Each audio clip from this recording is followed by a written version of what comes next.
हाय दोस्तों, आप सभी को नमस्कार। मैं आज जो बात करने वाला हूं बाबा साहब भीमराव अंबेडकर के बारे में।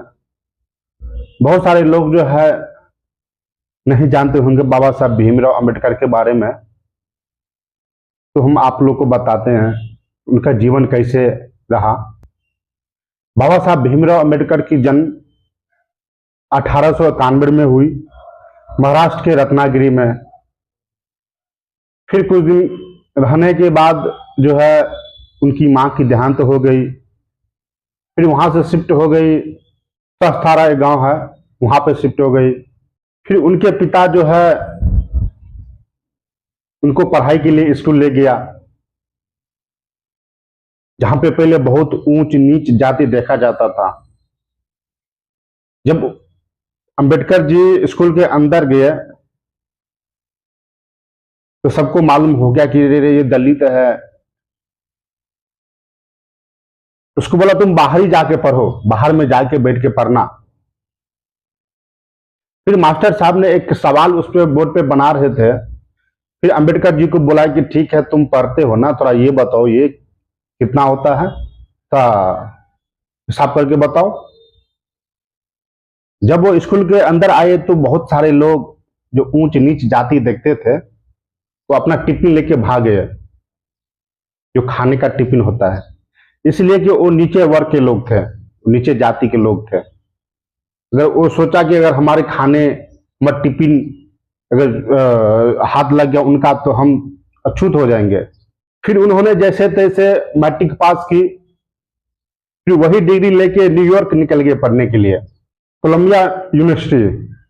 वहां से जो पढ़ाई की वो वहां से एमए पॉलिटिकल साइंस पढ़ाई की, वहां से फिर एमए इकोनॉमी पढ़ाई की, वहां से फिर एमए हिस्ट्री पढ़ाई की, एमए साइकोलॉजी पढ़ाई की, फिर पीएचडी की।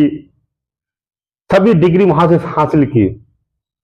फिर वहां से निकल के पढ़ने के लिए लंदन। लंदन जब गए वहां से एमएससी पढ़ाई की, लॉ पढ़ाई की। फिर अपने जीवन में जो बीती घटना को लेकर उसने एक किताब लिखी। उसी किताब के आधार पर रिजर्व बैंक ऑफ इंडिया जो अभी भारत में स्थापित है वो बनाई गई। जब लंदन से पढ़ के आए तो उसको बहुत प्रेम था, जो महाराजा उनको हेल्प किया था पढ़ने में, उनके पास गया। उनको बोला, बोलिए आपका मैं कौन सी सेवा कर सकता हूं। तो उस समय में उसको एक मिलिट्री सिक्योरिटी की नौकरी दी, जो महाराजा थे। जब वो ऑफिस में जाते थे तो वहां पे भी उनके साथ भेदभाव किया जाता था, क्योंकि वो छोट एक नीच वर्ग से आते थे। जो भी वहां पे स्टाफ था उच्च वर्ग के लोग थे, उच्च जाति के लोग थे। उसको जो फाइल जो देता था फेंक देता था कि हमें छुए तो अछूत ना हो जाए। फिर अम्बेडकर जी ने शादी की रमाबाई से, जो उनकी पत्नी थी। 5 बच्चे भी हुई, लेकिन लगातार 4 बच्चे की देहांत होगी, बच्चा एक। फिर आगे जाके रमाबाई भी की तबीयत खराब थी और उनको भी एक बीमारी थी, वो भी उनका साथ छोड़ दिया अम्बेडकर जी का। इतना कुछ झेलने के बाद फिर उन्होंने 1927 में सत्याग्रह के लिए निकले, जहां पर दलितों को पानी पीने का अधिकार नहीं था। जहां पे प्राइवेट थी वहां नहीं, जहां पे सरकारी थी वहां तो पीने का अधिकार था ना। फिर उन्होंने वो पानी पीने का अधिकार दिलाया। उसके बाद दलित औरतों को साड़ी जो पहनता था उन पांव, उसके पांव से ऊपर ही साड़ी डालता था, पूरे पांव दिखता था। फिर उन्होंने लड़ाई लड़ी।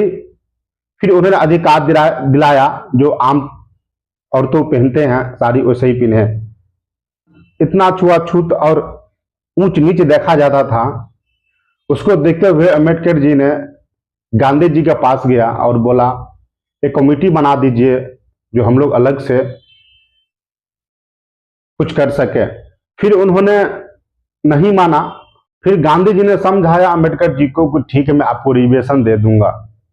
फिर अम्बेडकर जी ने नहीं माना। फिर जाके जो है गांधी जी ने अनशन पे बैठ गया।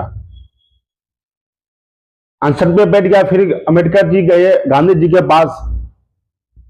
एक पूना कोर्ट बिल लेकर फिर 1947 में जब देश आजाद हुआ, नेहरू जी लेके चले गए कैबिनेट की लिस्ट लेकर।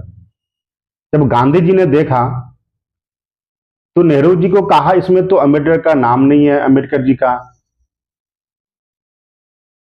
फिर गांधी जी ने कहा कि ये तुम्हारे हिसाब से नहीं चलेगा, ये आजाद भारत है और ये कम्युनिट जो लिस्ट जो कम्युनिट जो बना है वो आजाद भारत के सभी लोग को इसमें शामिल हो सकते हैं।